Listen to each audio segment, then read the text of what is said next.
Diane, I love your curiosity book. It has impacted my own life really, really greatly as I started to look at people by their amount of curiosity in terms of my life when I first meet them.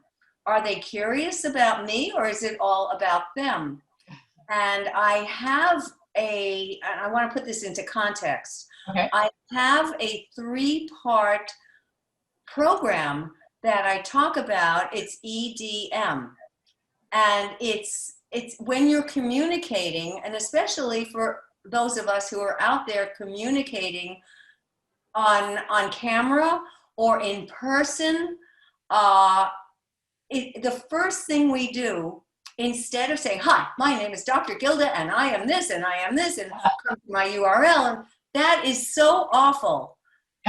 Somebody just talks about themselves constantly. Instead, you should have an E for an dialogue, jumping back and forth with that person's eyes. Right. Then have a dialogue talking about things that are inconsequential, like how long did it take you to get here with all that traffic or all that horrible weather, and you find points of similarity that you can talk about, just as when we had first met, we were talking about media. Yeah. And so that's E for dialogue, D for dialogue, and then finally comes the monologue. And that's when you have primed your audience to receive the information you deliver. Now, I delivered actually this paper in Europe about all of this for IEEE.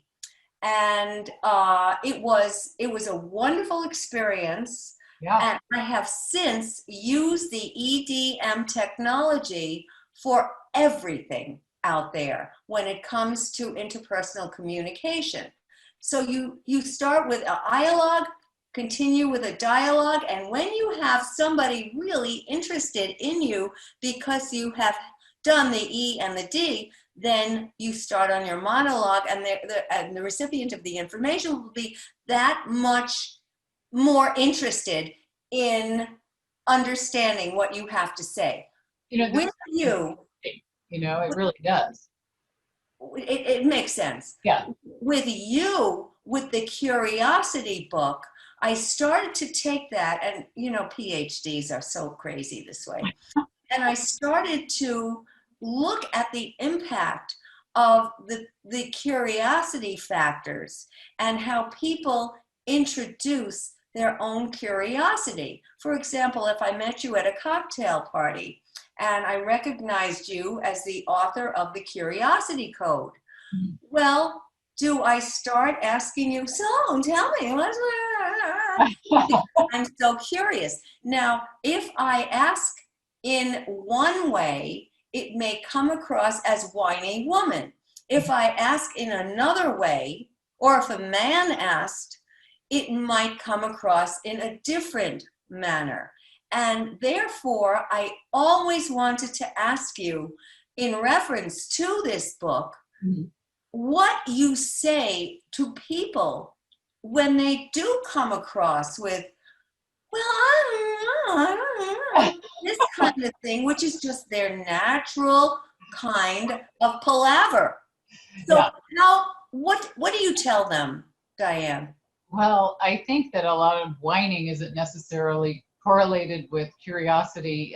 Some people are just whiners, but then the way to not have your questions come off as whiny is an interesting question, because I've looked at research of men and women and how they ask questions and how curious they are.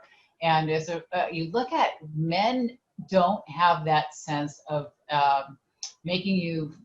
worrying about making you look bad if they question what you've said. They have a question. If you gave a webinar or a seminar, they've followed people after these events, and they follow the men and they follow the women, see how they ask questions. And the men will just go, hey, you got a problem there on your slide up there. They have no problem pointing out problems or asking questions, where women don't want to confront people sometimes. And when they just said it. That's it. That's it. That's it. They don't want to Women confront. don't want, yeah, women do Oh, no, not they want don't. to They, confront. well, they don't want to confront. They don't want to look like they're criticizing. You know what I mean? And they don't want to say, "You as an expert don't know what you're talking about, and I'm not going to point it out." You know what I mean? We may think you don't know what you're talking about, but they're less likely. They want to support you. They're more supportive sometimes. You know, and men would just go, you know, I don't agree with that, and I'd like to ask you a question. And women don't feel as confident to do that for some reason. And I think that's a lot of what we've, you know, in the past, we haven't had the same level of acceptance in the business world in a lot of things, you know what I mean? So That's what interests me yeah, so greatly, why women don't want to ask questions. well, Why? What is it about women's um, self-regard, yeah. self-esteem Well, it's, there's prevents four things. us? You know, in my research, you know, I found four things keep people, both sexes from genders, from being curious. But what they are their fear, the assumptions, the voice in their head, technology, and environment. And so if you look at those things, it was interesting that my data, men were slightly more hesitant for fear of looking dumb. They didn't like that for asking questions. But when it came to assumptions, women had more assuming that what they were going to like or not like would be problematic, you know, for asking questions, and so, or exploring new areas. But they were both kind of equal on technology. And I think that environment can have a huge impact. And for women, as we're talking about this, you know, in their past experiences in the working world, maybe they had a boss or somebody who shut them down, and that makes them be less willing to ask questions. I had a boss who looked at me when I asked him a question on how to do something because I'd never done it before. He said, "Here, try this. I need you to do something." I go, "Sure, I'd love to. How do I do that?" He goes, "Well, I'm going to pretend I didn't hear that." Well, when you have somebody tell you, Oh my goodness. yeah, and you're like, "Hey, wait a minute, buddy, what's your problem?" Kind of, you know, is what you're thinking, right? But the guy was taught to do that because his bosses did that. And so, you know, you get these people who shut you down and they don't even know they're shutting down your curiosity. They don't know that what they're saying, they're doing that "don't come to me with problems unless you have solutions" kind of thing. They're saying Right. what they've been taught from other people is okay to say. But what you're doing is you're shutting down people's curiosity. And so I don't think that they're, you know, in the research I found, the women aren't that different in their levels of fear, assumptions, technology, environment. It was pretty close, which was really great to see that. But there were subtle differences of the kinds of things that held them back. And I think a lot of them are environmental kind of things that we've had to experience, from trying to not look like we, you know, women get the B word when we get aggressive or ask questions in a way they think is just over the top sometimes.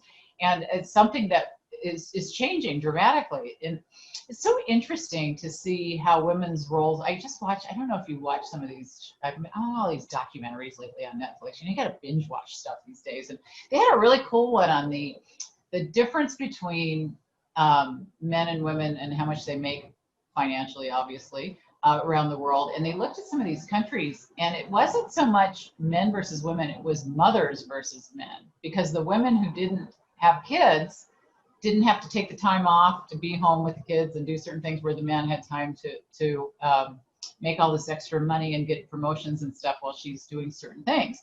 So they forced a paternity leave in, like, I'm not sure if it was Oh, interesting. Iceland or Greenland. I think it was Iceland.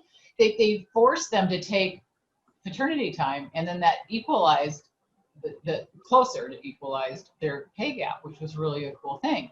But a lot of this are just the roles that we had in the past. In that same episode, it was really interesting, of certain countries where the women weren't even allowed to vote or go out or do anything, but then they had a war and all the men got killed, basically, and they needed the women to go out and do all this stuff. And so suddenly, because they needed them for certain things, the disparity between them changed.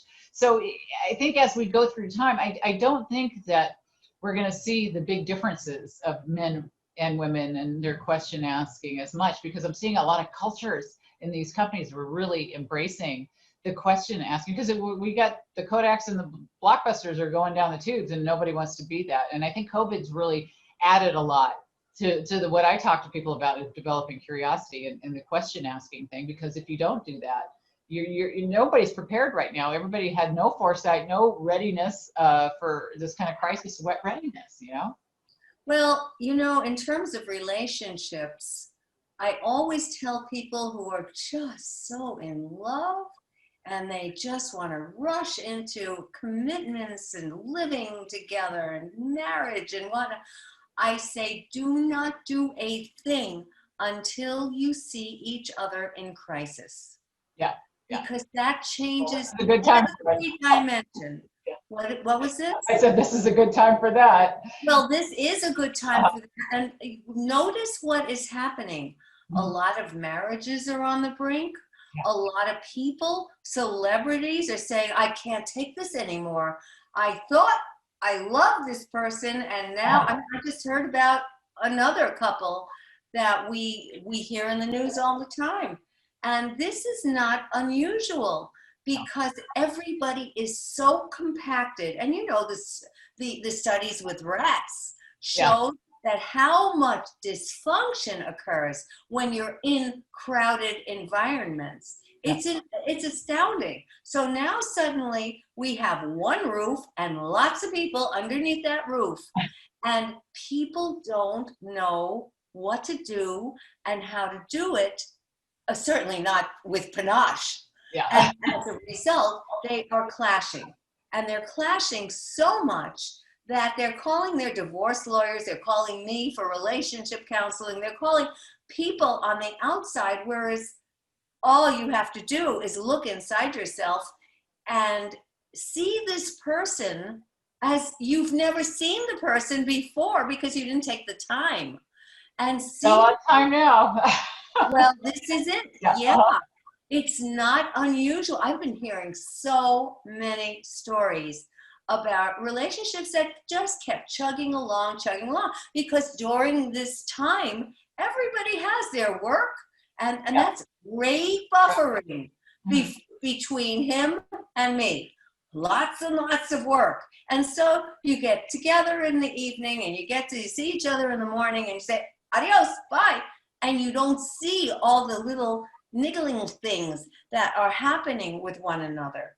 So this is, but it's such a good time to learn so much about ourselves and so much insight into how we got here, where we came from, and where we would like to go next.